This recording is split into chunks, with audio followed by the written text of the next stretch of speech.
Coragem, Carmen, coragem.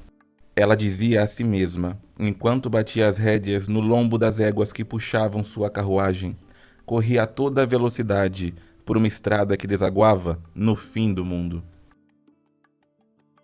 Muito tempo antes da Espanha ser o país que hoje é, séculos atrás, havia lá uma bela cidade chamada Salamanca, berço dos mais diversos povos.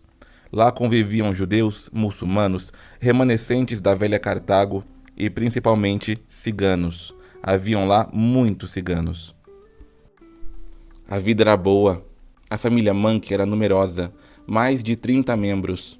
Rodavam toda a terra da região, mas sempre retornavam a Salamanca, pois aquela cidade era o seu lar. Mas certo dia, quando as 11 carruagens da caravana chegaram à cidade após passar alguns meses em Samora, eles se depararam com uma cena que nunca esperaram ver ali. A cidade estava sitiada. As tropas do rei cercavam todas as entradas e saídas. Era possível entrar, mas não era possível sair. Juan, que era o chefe da família, ficou muito apreensivo, mas no momento em que eles despontaram na estrada, já não havia mais como fugir.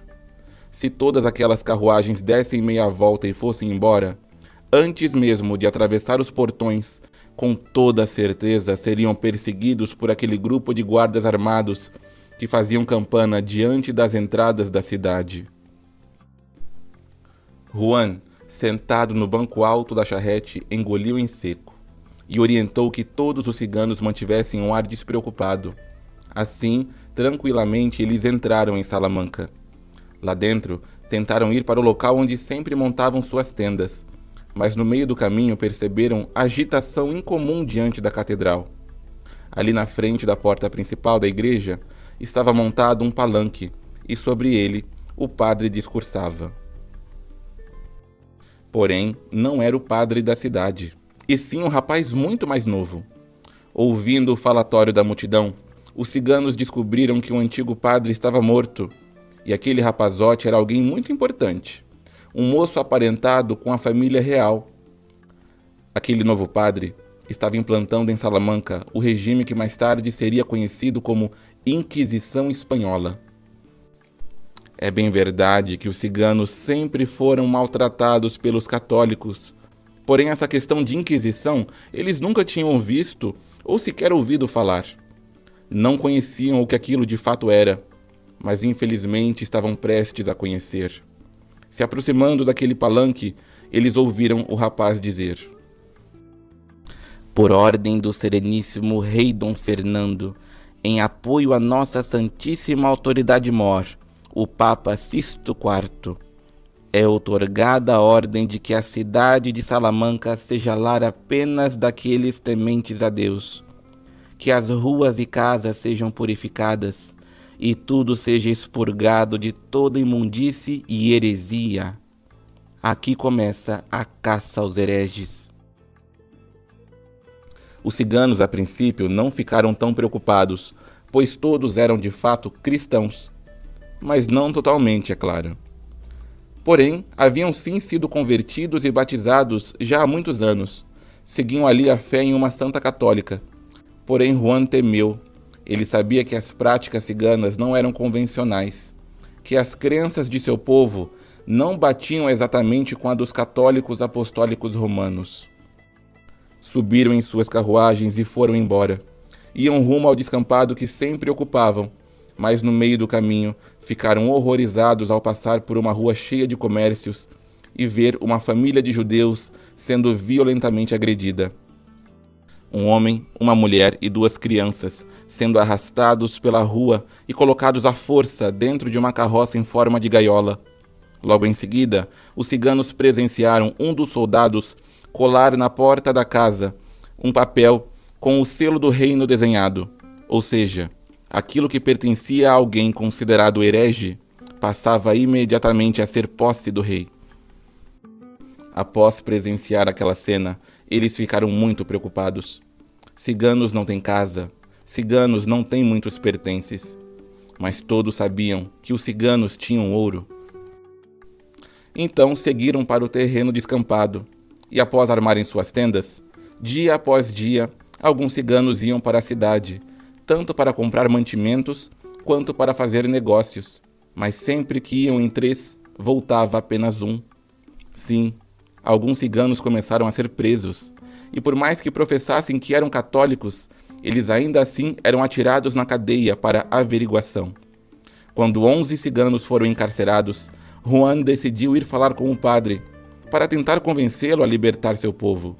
Mas da mesma forma que Juan partiu, ele também jamais voltou.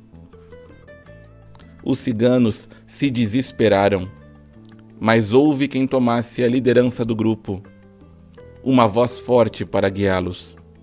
Carmen era esposa de Juan, e mesmo com todos os seus filhos e agora seu marido na cadeia, ainda assim ela tinha que ser forte. Então, um dos rapazes do acampamento, uma criança, Lucero, que tinha por volta de 13 anos, vestido com roupas comuns por ordem de Carmen, ia para a cidade e, sem levantar suspeitas, ficava a ouvir. Queria coletar informações. O tempo passou. Os ciganos continuavam vigilantes. E um dia, Lucero avisou que os guardas estavam armando atacar o acampamento na noite seguinte. Só restara ali um único homem adulto, 10 mulheres e 9 crianças. E Carmen sabia o que iria acontecer se os malditos soldados apanhassem suas irmãs e sobrinhas. As mulheres sabem que tem coisas que são piores do que a morte. Então Carmen se encheu de coragem e pediu que Lucero fosse até a prisão. O menino sabia qual era a janela da cela dos ciganos. Carmen pediu que ele atirasse através das barras de ferro da janela um bilhete. E Lucero assim fez. Juan, ali sentado no chão úmido da cela, junto com seus irmãos ciganos, viu um bilhetinho de papel dobrado voar para dentro. Ele abriu o papel e leu as palavras na caligrafia elegante da esposa. Meu amor, jamais me esquecerei de ti. 1 hora após o cair da noite, os ciganos devem cantar. 1 hora após o cair da noite, morte. Juan permitiu que as lágrimas rolassem pelo seu rosto, e sem fazer nenhum som, ele chorou. Os outros ciganos pegaram o papel, que circulou de mão em mão. Todos leram e compreenderam. Todos, em um círculo, se abraçaram muito forte. Sabiam que para eles, aquele era o último dia de vida. No acampamento, Carmen e as outras ciganas já armavam as 5 carruagens que iriam usar. Rodrigo era o último homem cigano ali entre elas. E todas o encheram de beijos e abraços de despedida, sabendo o que ele enfrentaria sozinho. Juntas, elas reuniram as crianças e as vestiram com muitas roupas, para que ficassem com muitas camadas de tecido. Nessas roupas, as ciganas costuraram nos forros internos muitas moedas de ouro e joias. Carmen se abaixou para falar com os pequeninos. Me escutem bem e me escutem com muita atenção. Vocês não podem chorar, não podem fazer barulho. Vão para Portugal e se escondam lá. Lucero, ainda tão jovem, foi empossado como o próximo chefe da família, chefe do acampamento. E seria ele agora que teria que proteger os pequeninos. Então a noite caiu. 1 hora após o escurecer, os soldados que pretendiam atacar o acampamento foram chamados, pois a cadeia havia estourado em uma rebelião. Juan e os demais ciganos de algum modo haviam conseguido sair da cela e libertaram os demais presos. O edifício prisional estava uma baderna. E no meio dessa baderna, os guardas foram deslocados para lá. Mas ouviram os gritos dos soldados que guardavam o portão da cidade, pois cigano Rodrigo estava lá sozinho, enfrentando todos. Rodrigo era um homem alto, forte e valente. E caiu para cima dos soldados que protegiam o portão, os matando um a um. E depois, também sozinho, girou a manivela que trancava o portão. E dessa forma, as 2 folhas de madeira se abriram e por entre elas passaram 5 carruagens na velocidade de relâmpagos. Carmen olhou para trás, ali sentada sobre a carruagem que liderava as outras. Olhou para trás com o coração partido. viu Rodrigo ser transpassado pelas lanças dos soldados que chegaram até ele. Carmen ainda conseguiu ver a mão de Rodrigo erguida no ar em um último aceno e acenou de volta, antes que ele desaparecesse no meio de um grupo de soldados que deram fim à sua vida. Mas ela tinha que continuar. As 5 carruagens iam velozes, rápidas como o vento, sendo puxadas pelos alazões fiéis aos ciganos. Boa parte dos soldados estavam tentando invadir a cadeia e pôr fim na rebelião. Mas um outro grupo decidiu sair em perseguição às carruagens. Todas as ciganas gritaram a Carmen para avisar que estavam sendo seguidas. Elas então aceleraram ainda mais, e neste passo foram atirando para fora de suas carruagens as crianças, todas enroladas em mantas grossas para que não se machucassem ao bater contra os arbustos. Carmen deu a ordem, e todas as ciganas quebraram lamparinas de óleo em cima de suas próprias carruagens, ateando fogo. Assim, naquela noite escura, os soldados só prestariam atenção nelas e não nas crianças caídas à beira da estrada. Na cadeia, a rebelião continuou, mas em um determinado momento, os soldados conseguiram entrar. Os ciganos correram e encontraram uma passagem para o telhado e se esconderam lá. Mas lá de cima, viram ao longe 5 pontos luminosos, 5 carruagens de fogo, que corriam pela estrada, rumo a um precipício. Eles ali sabiam que daqui a pouco estariam mortos também. Os soldados já empurravam a porta da passagem para o telhado e não iam demorar em subir. Juan encheu os pulmões com ar, mas não só com ar. Com amor, com orgulho da mulher, que havia sido sua companheira por tantos anos. Então, com os pulmões inflados, ele gritou: Carmen! E essa foi a última coisa que disse, pois logo em seguida a lança de um soldado transpassou seu peito e Juan foi arremessado do alto do telhado. Carmen ficou em pé na carruagem flamejante. Tinha certeza que tinha ouvido seu amor chamar por seu nome, mas agora ela tinha que cumprir o seu destino. Então murmurou pedindo perdão aos cavalos por aquilo que eles iriam passar dali a pouco. As carruagens saíram da estrada e entraram em um terreno aberto. Os soldados que as perseguiam começaram a se entreolhar sem entender, pois naquele caminho havia apenas um precipício, uma queda de mais de 30 metros. Todas as ciganas ficaram em pé sobre os bancos das carruagens, quando avistaram o ponto final de sua jornada. Carmen abriu os braços, sentindo o vento em seu rosto, e então as carruagens despencaram uma a uma, e por alguns segundos, Carmen sentiu a sensação de voar. Os soldados pararam abruptamente, totalmente chocados com o que haviam presenciado. Viram mulheres fortes que preferiram a morte do que cair nas mãos daqueles demônios. O prédio da cadeia ardia em chamas. Os ciganos lá estavam todos mortos. Mas no meio da baderna, ninguém viu e ninguém reparou nas crianças que, segurando as mãos umas das outras, saíram da beira da estrada e entraram na mata. Os meninos e meninas guiados por Lucero não sabiam, mas ali junto deles estava Carmen. Ela voou para o fundo do precipício e lá no fundo, quando a carruagem bateu contra o chão de pedra, tudo deveria ter se acabado, mas não. Seu espírito se recusou a ir para o além. Carmen queria cuidar de seu povo. As crianças obedeceram.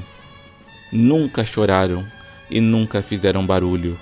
Se esgueiraram pela mata até chegar em uma estrada segura. E depois de muitos dias de caminhada, chegaram em Portugal, nas terras de Bragança, onde se estabeleceram por muitos anos. Mas após algumas décadas, Portugal também se tornou um lugar hostil aos ciganos. Então Lucero, que agora já era um homem velho, pagou por uma cabine em um navio que dizia ir para um lugar novo, onde havia boatos de haver menos perseguições aos diferentes. Carmen foi com eles neste navio.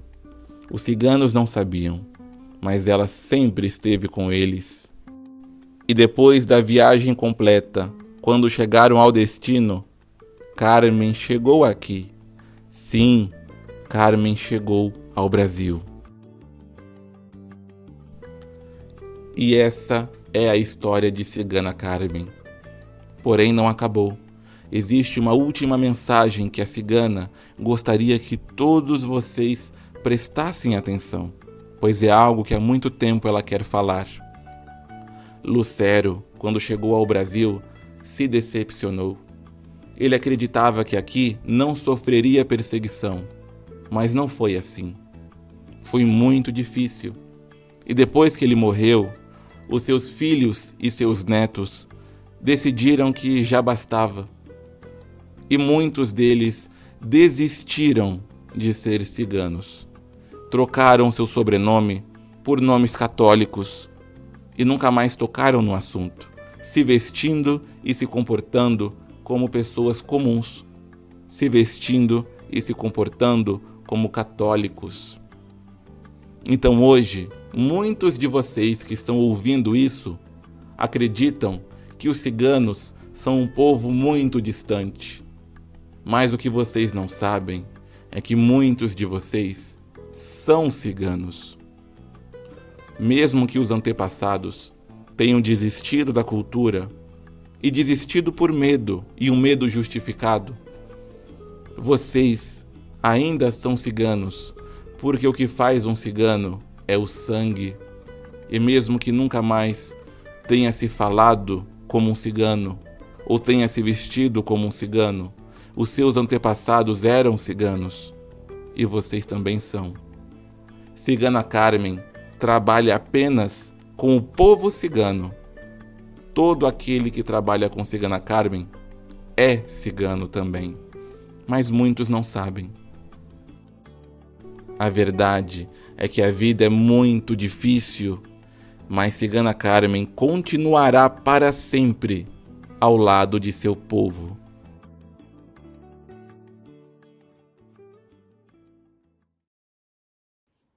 Olá, gostaram do vídeo? Eu espero que sim. Meu nome é Felipe Caprini, não esqueçam. Sou desenhista, escritor e cartomante.